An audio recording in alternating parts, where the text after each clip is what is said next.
Esse é um vídeo do porquê todo mundo que fala de quadrinhos, eu aqui incluso, por que todos nós precisamos estudar um pouquinho mais. Você que se interessa aí por histórias em quadrinhos, que fala sobre quadrinhos, você já deve estar acostumado com uma lógica de análise que é sempre binária. Ou seja, separa-se de um lado o texto e de outro lado a imagem, os desenhos. E aí você vê uma cacetada de resenha por aí, comentários, seja escritos, seja em vídeo, seja como for, dizendo o seguinte: não, pô, o texto é legal, mas o desenho nem tanto, ou o desenho é muito bom, muito bonito e tal, mas o texto não segura e piriri pororó. Eu mesmo faço isso aqui direto, ok? Eu mesmo, e eu vou dizer pra vocês nesse vídeo por que a gente faz isso e por que deveríamos parar. E pra já dar um spoiler, isso acontece porque a gente ainda tá pensando quadrinhos a partir de outras artes, e é isso que acaba acontecendo. Mas antes de seguir o baile aqui, eu peço que você curta o vídeo se estiver curtindo, se inscreva aqui no canal, compartilhe, tudo isso ajuda muito. O Quadrinhos da Sarjeta tem uma campanha de financiamento recorrente, é isso que financia ele, que possibilita fazer esses vídeos aqui de divulgação científica. E cabe dizer que esse vídeo aqui é fruto das reflexões que a gente teve no grupo de estudos do Quadrinhos da Sarjeta. O grupo de estudos é uma das recompensas para os apoiadores do canal. Mas vamos lá, deixa eu dar uma contextualizada aqui para eu conseguir propor para vocês um conceito que nos ajude a superar essa dualidade texto e imagem. A primeira coisa que é preciso dizer é que essa distinção entre palavra e imagem é uma elaboração, uma construção tipicamente moderna e ocidental. Ou seja, essa diferenciação de registros, palavra e imagem, é uma coisa que acontece praticamente de uns 500 anos para cá tão somente. É por isso que, como eu já falei nesse vídeo aqui,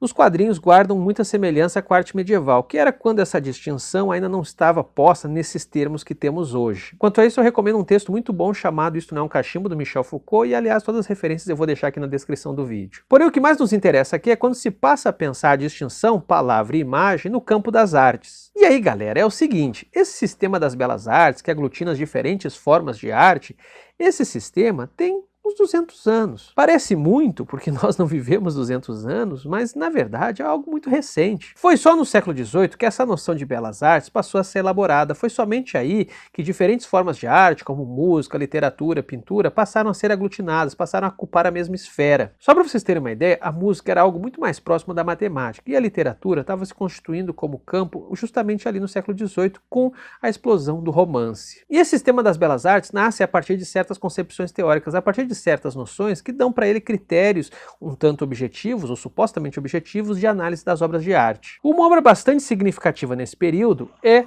Laocoonte, de Lessing. Esse livro aqui é de 1766 e o subtítulo dele já é bastante significativo: Sobre as fronteiras da pintura e da poesia.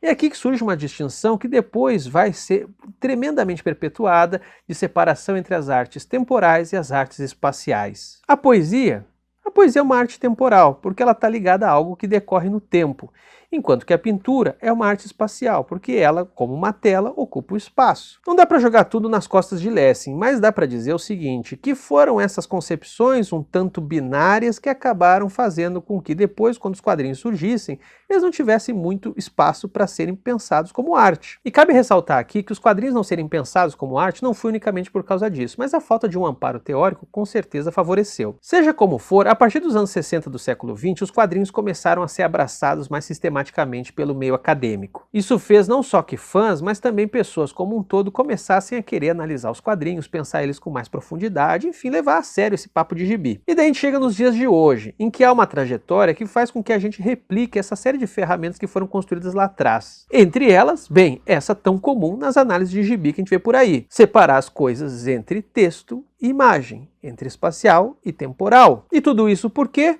Porque não há um amparo conceitual que ajude a pensar texto e imagem nos quadrinhos como uma coisa só. Só que é o seguinte, a teoria dos quadrinhos já trouxe várias contribuições nesse sentido, e eu vou falar uma delas aqui. Aliás, uma que eu acho que é fundamental que nós conheçamos aqui no Brasil, sinceramente. Em 1993, o pesquisador Philippe Marion lançou um livro chamado Traço em Casa, que numa tradução bastante livre poderia se dizer Traços em Quadros. O subtítulo já é bastante revelador do teor da obra: trabalho gráfico, figuração narrativa e participação do leitor. Foi nesse livro de 1993, pouco lembrado e jamais republicado, eu só consegui graças à pesquisadora Grace Schneider, agradeço aqui publicamente a ela. Foi nesse livro que Marion cunhou um conceito que cada vez ganha mais relevância dentro da teoria dos quadrinhos, e esse conceito é grafiação. Um conceito que vai servir acima de tudo para a gente conseguir pensar imagem e texto como uma coisa só. Para eu conseguir explicar essa parada de uma maneira clara, e depois vocês me dizem aí nos comentários se eu estou conseguindo fazer com que isso pareça simples, para poder dizer isso de uma maneira clara, nós precisamos dar um passo atrás e pensar a narrativa nos quadrinhos. Como a teoria literária, a teoria da arte não costuma dar um aporte muito bom para a gente pensar os quadrinhos, muitas coisas são às vezes copiadas da teoria do cinema. E uma delas é uma distinção que vem da teoria narrativa do cinema, que é você separar aquilo que você vê entre narração e mostração. Notem que ainda é você manter esse sistema temporal e espacial, porque o temporal é a narração, o espacial é a mostração, são as imagens que são mostradas. E isso faz bastante sentido pensando no cinema, né? Porque afinal você tem ali uma história sendo contada e ao mesmo tempo uma série de imagens sendo exibidas. E esse modelinho de pensamento é replicado nos quadrinhos. Só que nos quadrinhos, pessoal, a parada é um pouco diferente. A mostração nos quadrinhos não é a mesma do cinema. Enquanto no cinema a mostração, que é feita de maneira fotográfica, faz parecer que tudo que a gente está vendo é um tanto transparente, ou seja, as imagens que a gente está vendo ali que estão sendo exibidas para nós parecem ser um outro mundo, que inclusive a gente acaba se envolvendo, penetrando, a gente sente que participa do filme. No caso dos quadrinhos, isso não acontece da mesma forma, porque o registro gráfico ele é bastante evidente. Ou seja, a mostração nos quadrinhos não é tão transparente quanto a do cinema. E para não dizerem aqui que eu estou generalizando pra caramba, é óbvio que eu estou falando de cinema narrativo e também estou pensando num determinado tipo de quadrinho. Eu vou falar um pouco mais sobre isso ao longo do vídeo. Mas voltando então para os quadrinhos e pensando a partir do Philippe Marion. Se a mostração é mais opaca nos quadrinhos, o que você tem do outro lado? Você tem exatamente uma narração, como no cinema? E o Marion vai dizer que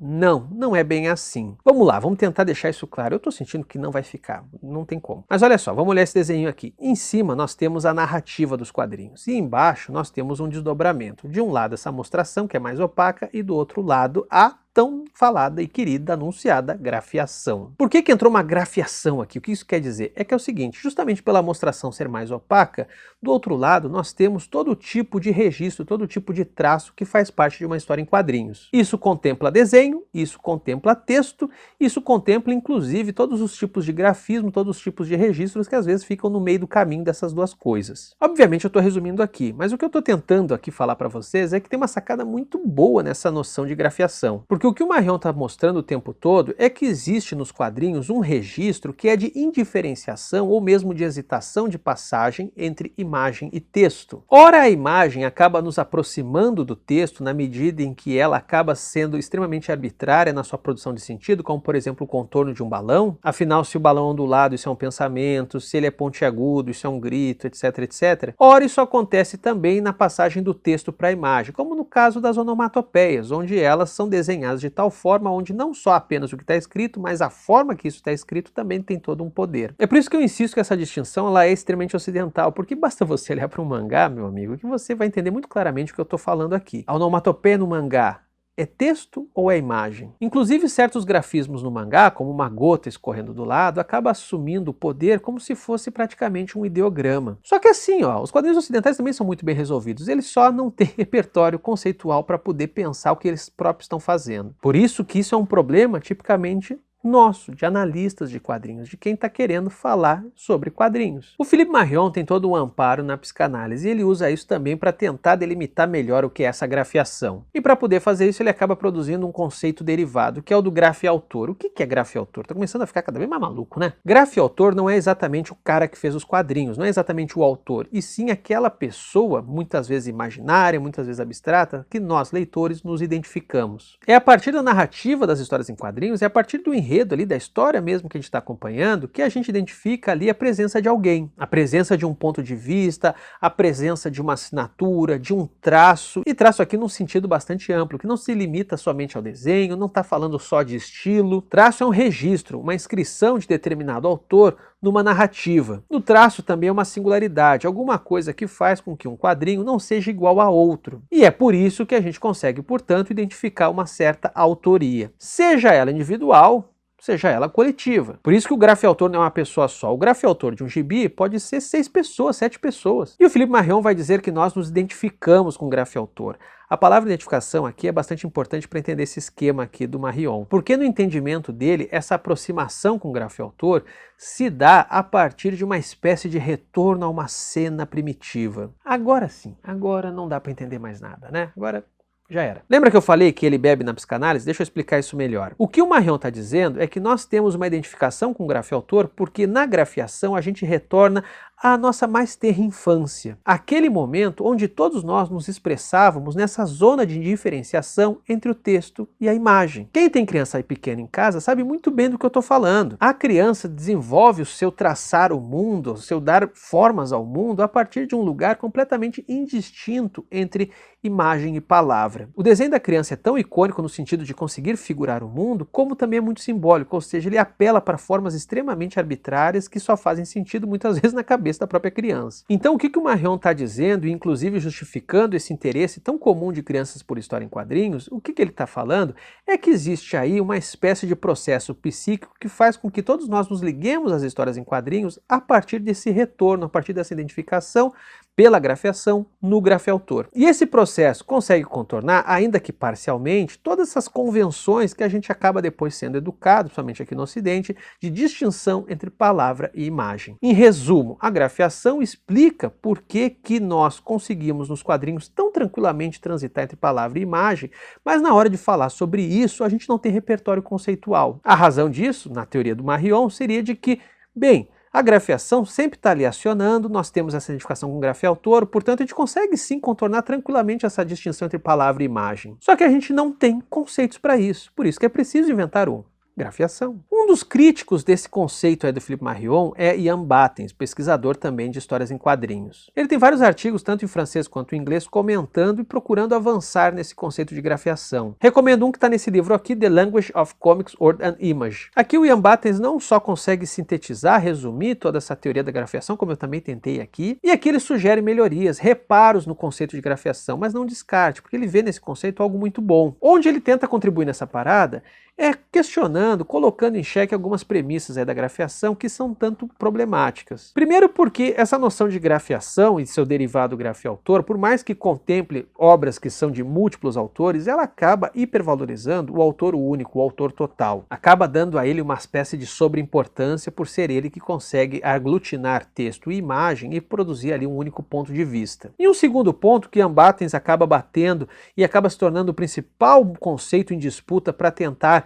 atualizar, melhorar, reparar a noção de grafiação, é aquilo que eu já chamei a atenção para vocês lá atrás. A palavrinha mágica identificação. Para Ian Battens, a grafiação acaba se tornando um conceito muito restrito se ele é só pensado em termos de identificação. Porque, como eu já mostrei aqui para vocês, se a identificação é o único termo de relação do leitor com as histórias em quadrinhos, a gente acaba caindo nessa espécie de naturalização do traço, acaba não conseguindo contemplar determinadas manifestações, como por exemplo, arte digital. Poxa, é preciso considerar nesse processo, obviamente, todas as restrições sociais, todas as contribuições de ordem cultural, etc. Por isso, então, que a ideia de identificação talvez não seja o melhor termo para pensar a nossa relação com as histórias em quadrinhos. Talvez nós não leamos quadrinhos para se identificar com eles, e sim para nos tornarmos outros. Ter contato com a grafiação de um grafia-autor é a eterna possibilidade que nós, leitores, temos de abrirmos nossos horizontes, de experimentarmos outras formas de percepção de mundo. É algo muito mais próximo de um outro conceito que volta e meia eu falo aqui, mas agora eu só vou largar para os entendidos, que é a noção de devir. Em resumo, a provocação do Ian Battens é que com os quadrinhos nós não nos identificamos e sim eternamente viemos a ser. E viemos a ser, nos tornamos outros justamente porque estamos sempre adentrando neste mundo de indiferença, ou pelo menos de hesitação da diferença entre palavra e imagem. Hesitação da diferença quer dizer que aquela palavra é quase uma imagem, e aquela imagem é quase uma palavra. Elas estão sempre convergindo. Outro ponto aqui que o Ian Battens não comenta, mas eu gostaria de acrescentar, é também essa dependência do quadrinho narrativo. Acho que dá para continuar pensando em grafiação sem necessariamente ter que ficar pensando em narração. Por isso essa pirâmide ela é boa, porque você pode trocar o narrativo ali em cima por, vamos supor, abstrato, e ainda assim você está falando de grafiação e de uma mostração opaca. Eu já fiz um vídeo sobre quadrinhos abstratos, vou deixar aqui nos cards, mas eu recomendo muito a edição número 1 da revista Autofagia, com o dossiê Quadrinhos e Abstração. Essa coletânea aqui tem um capítulo meu, mas o que interessa aqui para esse vídeo é apenas dizer o seguinte: quadrinho abstrato, ele não é narrativo, mas ele ainda é sequencial. E por mais que o desenho ali não seja figurativo, alguma coisa está se mostrando, nem que seja simplesmente a pura cor, o puro contorno, a forma indefinida. Estão entendendo o que quer dizer, portanto, uma mostração opaca, que não apela para uma figura, para uma referência do tipo, desenho de um homem. Não, é o desenho ali simplesmente enquanto desenho. E notem, a grafiação serve da mesma forma para um quadrinho abstrato. Ainda ali existe um um grafeautor que traçou sobre o papel alguma coisa, colocou sobre uma superfície uma série de formas que de alguma maneira nos produzem contato, perspectiva sobre algo, mesmo que esse algo seja apenas o prazer pelas formas e não necessariamente uma história. Gente, eu não sei se isso fez sentido, eu tentei, eu hesitei pra caramba em fazer esse vídeo porque não é um assunto simples. Isso aqui é teoria dos quadrinhos hard e eu resumi pra cacete. Só que esse canal tem a proposta de ser um canal de divulgação científica e também de tentar mastigar essas coisas para que as outras pessoas usem, sem precisar também ser um grande teórico de quadrinhos. Como eu falei no início do vídeo, a gente precisa superar esse dualismo meio babaca de palavra e imagem na hora de pensar a história em quadrinhos. E não vai ter outro jeito senão estudar esses materiais ou ter acesso a pessoas que conseguem explicar de um jeito simples, coisa que eu não sei se eu consegui aqui. E por fim eu queria aqui fazer um alerta, fazer uma provocação. Poxa, eu tenho uma playlist aqui chamada Estudos de Quadrinhos e caramba, qualquer videozinho aqui tem no mínimo que 5.000, 6.000 visualizações e tem alguns que chegam a passar de mais de 10.000 visualizações. Ou seja, existe uma demanda, existe um interesse por essas questões teóricas. Fica aí a dica para as editoras, principalmente essas editoras que estão acostumadas a operar com baixas tiragens, de que talvez seja interessante lançar esses livros, que talvez tenha público. Esse do Philippe Marion, por exemplo, até onde eu sei, só saiu na França, nunca foi reimpresso, nunca foi traduzido. Caramba, tem tanta obra importante da teoria dos quadrinhos, tanta obra boa que poderia nos ajudar a qualificar o nosso debate. Mas é isso, pessoal. Deu? Chega. Digam aí nos comentários todas as aflições de vocês. Peço que siga a gente nas nossas redes sociais, Instagram, Twitter, TikTok, o que for. Obrigado por assistir. Valeu, pessoal.